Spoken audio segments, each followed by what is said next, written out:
В разгар 7-го международного фестиваля искусств «Филармониада» в Казань приехал легендарный коллектив из Нью-Йорка «Гарлем Хоспел Ревью», который искусно объединил в своем творчестве джаз и духовную музыку. Подобного в Казани еще не было. Музыка в их исполнении разительно отличается от традиционного камерного.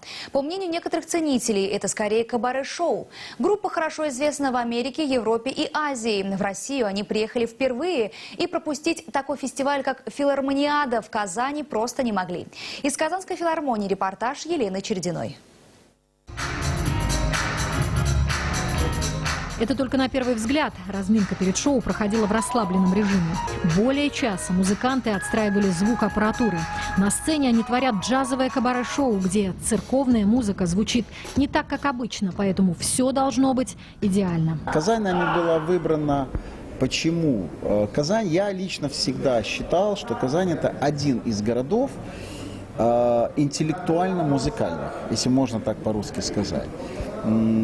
Здесь выступали другие мои музыканты, я менеджирую не только эту группу, здесь выступала и Шерри Мари, и я надеюсь, надолго хорошие наши коммерческие взаимоотношения, и великолепнейшая вообще филармония.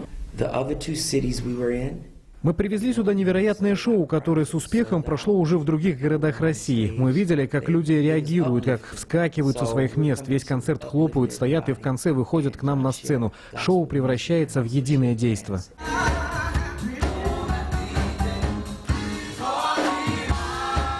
Директор уверяет, шоу построено так, чтобы слушатели могли прочувствовать истинный вкус старого Гарлема. В отличие от традиционных госпел-исполнителей, музыканты этой группы одеваются в яркие костюмы и вечерние платья. Причем дружелюбная обстановка во время исполнения буквально стирает любые условности и стереотипы. The Garlem Gospel Live Review в Казани впервые, но они обещали, что не в последний раз. Елена Чередина, Роман Фенин, телеканал «Эфир».